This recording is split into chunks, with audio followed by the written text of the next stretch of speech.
اعوذ باللہ من الشیطان الرجیم بسم اللہ الرحمن الرحیم السلام علیکم ورحمۃ اللہ وبرکاتہ۔ سیدنا کریم صلی اللہ علیہ وسلم۔ عزیز سامعات،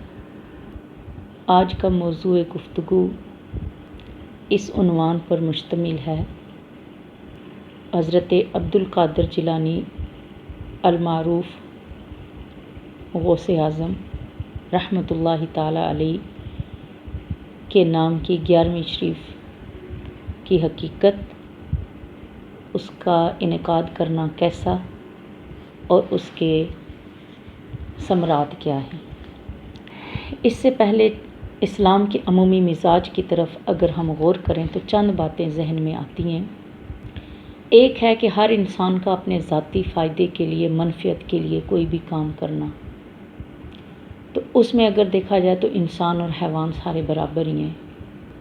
ہر انسان اپنے فیملی کو، اپنی اولاد کو پالنے کے لیے محنت، مشقت، تگ و دو، مزدوری کرتا ہے،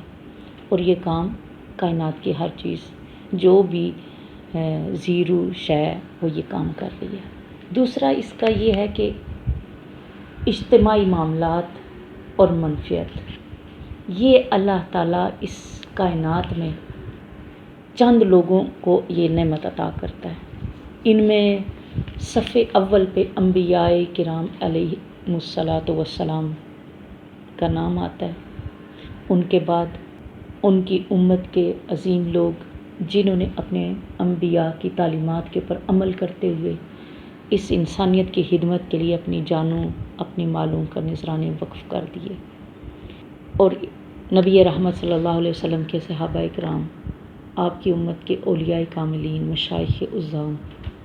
اور محدثین اور مفکرین، بہت سے لوگوں کا نام اس صف میں آتا ہے، اور یہی وہ لوگ ہیں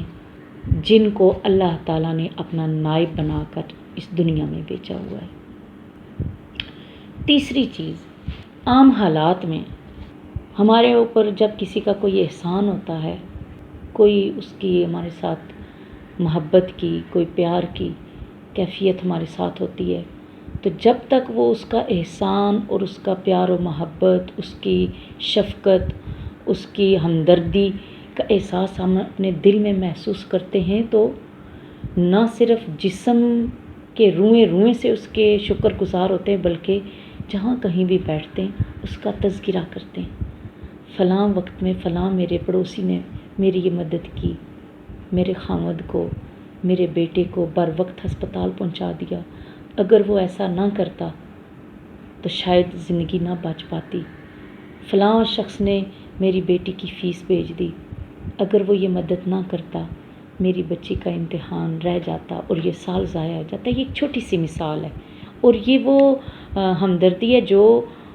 دین اسلام کی خدمات کے مقابلے میں بہت کم ہے، لیکن پھر بھی بہت بڑا اس کا اجر ہے۔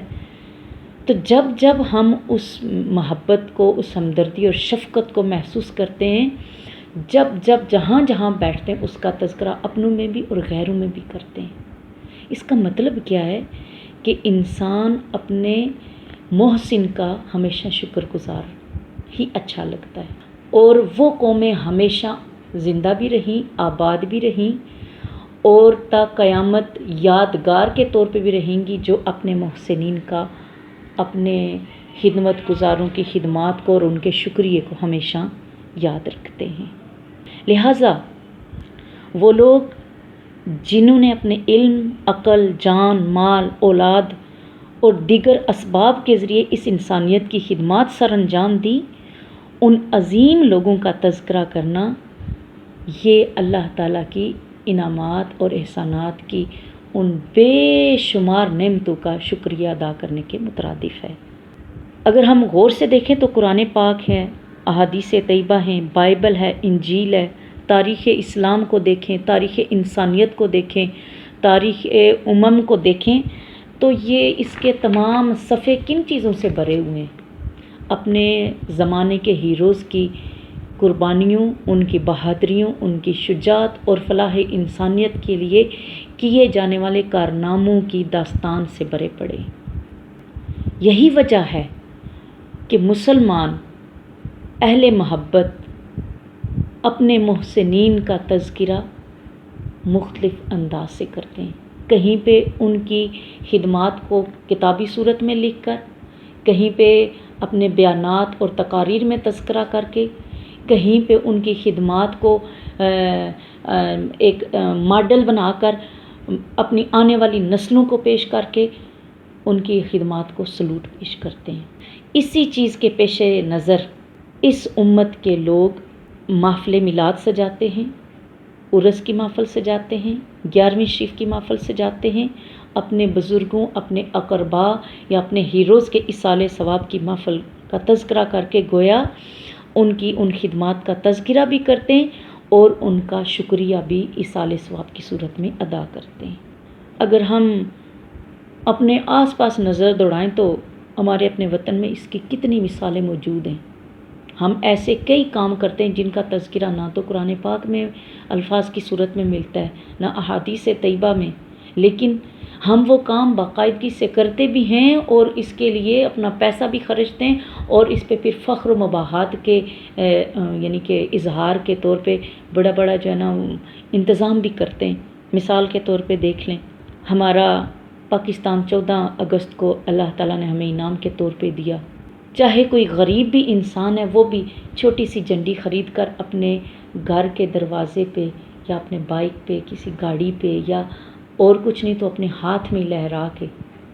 وہ کیا کرتا ہے؟ اللہ کے اس احسان کا شکریہ ادا کرتا ہے۔ تو کیا یہ اسے جھنڈا لہرانے کا شعور قرآن سے ملا؟ نہیں۔ اسی طرح 25 دسمبر پہ ہم اپنے قائد محترم کو اور 6 ستمبر کو ہم اپنے ان قومی ہیروز کو جنہوں نے اپنی جانوں کے نذرانے پیش کر کے، جیسے میجر عزیز بٹی شہید رحمۃ اللہ علیہ ہو گئے، اسی طرح دیگر ہمارے شہدائے کرام، ان کی خدمتوں کو 6 سپٹمبر کو ہم ان کا تذکرہ کر کے ان کو سلوٹ پیش کرتے ہیں۔ اسی طرح شاعر مشرق علامہ اقبال رحمۃ اللہ تعالیٰ علیہ کے پیدائش اور یوم وصال و وفات کے اوپر ہم ان کو بلکہ دیکھا جائے تو سرکاری سطح پہ ان کو گارڈ آف آنر، عزت کا جو ہے نا وہ ایک سلوٹ پیش کیا جاتا ہے، اور صاف ستھرے لباس میں ملبوس ایک چاق و چوبند دستہ جا کے ان کو سلامی پیش کرتا ہے۔ یہاں پہ ہم دلیل نہیں ڈھونڈتے کہ جی ہمیں بتائیں، یا کوئی ایک سنگل بندہ بھی آپ اس وقت پورے پاکستان میں نہیں ڈھونڈ سکتے کہ کوئی ایک بندہ بھی کہتا ہو جی اس کا ثبوت کہاں سے ہے۔ کوئی نہیں مانگتا ثبوت، بلکہ ہر مکتبہ فکر وہ کسی بھی مسلک سے تعلق رکھتا ہو، وہ ان ہستیوں کو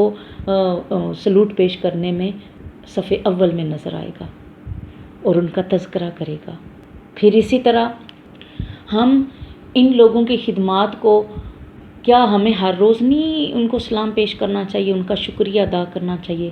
روز ہمیں آزادی کا جو انعام اللہ کی طرف سے پاکستان کی صورت میں ملا، ہمیں روز شکریہ ادا کرنا چاہیے نا، روز پھر سلامیاں دینی چاہیے، روز گارڈ آف آنر، لیکن ایسا نہیں ہوتا۔ کیوں؟ اس کی وجہ میں بتاتی ہوں۔ اس کے لیے چند دن مخصوص ہیں، جیسے کہ 14 اگست ہے، 21 اپریل ہے، یہ چند ایک تاریخوں کا تذکرہ کر رہی ہوں۔ تو یہ کیا ہے؟ اگر ہم غور سے دیکھیں تو یہ عین قرآن و حدیث کی دلیل ہے۔ جیسے مسلمان کے لیے تو ہر دن ہی عید کا دن ہے جب اسے اللہ کی طرف سے مغفرت اور بخشش کا پروانہ مل جائے، لیکن مسلمانوں کے لیے 2 دن عید کے رکھ دیے گئے، ایک عید الفطر اور ایک عید الاضحیٰ۔ اور ایک اور بھی طبقہ ہے جن کو عید کی سعادت دی گئی، وہ کون سا ہے؟ غریب اور مسکین۔ نبی رحمت صلی اللہ علیہ وآلہ وسلم کی حدیث پاک سے ملتا ہے، الجمعۃ حج المساکین، ایک جگہ پہ ہے عید المساکین، عید المسلمین کے الفاظ۔ تو یہاں پہ اللہ تعالیٰ نے اپنی عبادت کے لیے بھی کیا کیا؟ رمضان کا مہینہ سلیکٹ فرما دیا قرآن پاک میں کہ جب یہ شہر الصیام آئے تو اس میں تم روزے رکھو۔ اسی طرح مسلمان کے لیے عبادت کرنا دن میں ہم 5 مرتبہ بھی کرتے ہیں، پھر یہ جمعے کے دن کو زیادہ افضلیت کیوں حاصل ہوئی؟ اس لیے کہ عام دنوں میں اگر کوئی بندہ اتنا مصروف ہے، اتنا مجبور ہے، اتنا ہی کسی پریشانی میں مبتلا ہے کہ وہ مسجد میں آ کے اجتماعیت کے ساتھ عبادت ادا نہیں کر سکا، ہفتے میں 1 دن متعین کر دو۔ عید کے لیے 2 دن رکھ دیے، حج کے لیے ایک تاریخ مقرر کر دی، تو یہ دن متعین کرنا اور اس دن اکٹھا ہونا اور اس اکٹھے ہونے کے اندر ایک جیسی عبادت مل کر ادا کرنا، یہ اللہ کا حکم بھی ہے، میرے نبی رحمت صلی اللہ علیہ وسلم کی سنت بھی ہے۔ گویا آج بھی کسی خاص کام کے لیے دن متعین کر لینا یہ نہ تو گناہ ہے، نہ بدعت ہے اور نہ ہی شرک ہے۔ جیسا کہ حضرت عبداللہ ابن مسعود رضی اللہ تعالیٰ عنہ جلیل القدر صحابی گزرے ہیں، انہوں نے نبی رحمت صلی اللہ علیہ وسلم کے ارشادات کی روشنی میں کیا کیا، واعظ و نصیحت کے لیے جمعرات کا دن مختص کر رکھا تھا۔ جیسے ہمارے ہاں آج کل جمعے کے دن کو بعض علاقوں میں مختص کر دیا جاتا ہے خواتین کے لیے نماز تسبیح کی صورت میں، کہ ایک نماز تسبیح کے اندر جو خواتین شامل ہوں گی ساتھ واعظ و نصیحت بھی ہو جائے گی۔ اسی طرح بعض جگہ پہ ماہانہ درس قرآن ہوتا ہے، اتوار کا دن رکھ لیا جاتا ہے، کیونکہ بہت سارے لوگ اپنی جو مزدوری ہے یا اپنی جاب سے فارغ ہوتے ہیں، آسانی سے وہ اس میں شریک ہوں گے۔ تو حضرت عبداللہ ابن مسعود رضی اللہ تعالیٰ عنہ نے جمعرات کا دن وقف کیا تھا، تو صحابہ کرام نے عرض کیا کہ اے صحابی رسول صلی اللہ علیہ وسلم، آپ ایسا کیوں نہیں کرتے کہ روز ہمیں یہ نصیحت اور واعظ کیا کریں؟ تو آپ نے فرمایا اس ڈر سے دن مقرر کر رکھا ہے تاکہ یہ تمہارے لیے مشقت نہ ہو، یعنی تمہارے لیے اس واعظ و نصیحت میں شریک ہونا آسانی بن جائے، اور یہ مشکات باب العلم کے اندر حدیث پاک موجود ہے۔ یہی وجہ ہے کہ حضور غوث پاک کی نیاز دلانے کے لیے، ان کے ثواب کے لیے، ویسے تو بزرگان دین کو ان کی خدمات کو روز ہی بندہ ہدیہ عقیدت پیش کرے ایصال ثواب کی صورت میں، ان کی سیرت کا بیان کر کے، ان کی خدمات اور تعلیمات کا تذکرہ کر کے، لیکن ظاہر ہے اس مصروفیت بھرے دور میں ہر ایک کے لیے روزانہ کی بنیاد پہ ان چیزوں کا اہتمام کرنا یہ مشکل کام ہے، اور دوسرے سامعین کے لیے بھی مشکل ہے۔ اس لیے علماء کرام نے آسانی کے لیے ایک دن مقرر کر دیا تاکہ لوگ آسانی سے اس میں شریک ہو سکیں اور محفل کو سماعت فرما سکیں۔ یہی وجہ ہے کہ حضور غوث پاک کی نیاز دلانے کے لیے، ان کے ثواب کے لیے، ویسے تو بزرگان دین کو ان کی خدمات کو روز ہی بندہ ہدیہ عقیدت پیش کرے ایصال ثواب کی صورت میں، ان کی سیرت کا بیان کر کے، ان کی خدمات اور تعلیمات کا تذکرہ کر کے، لیکن ظاہر ہے اس مصروفیت بھرے دور میں ہر ایک کے لیے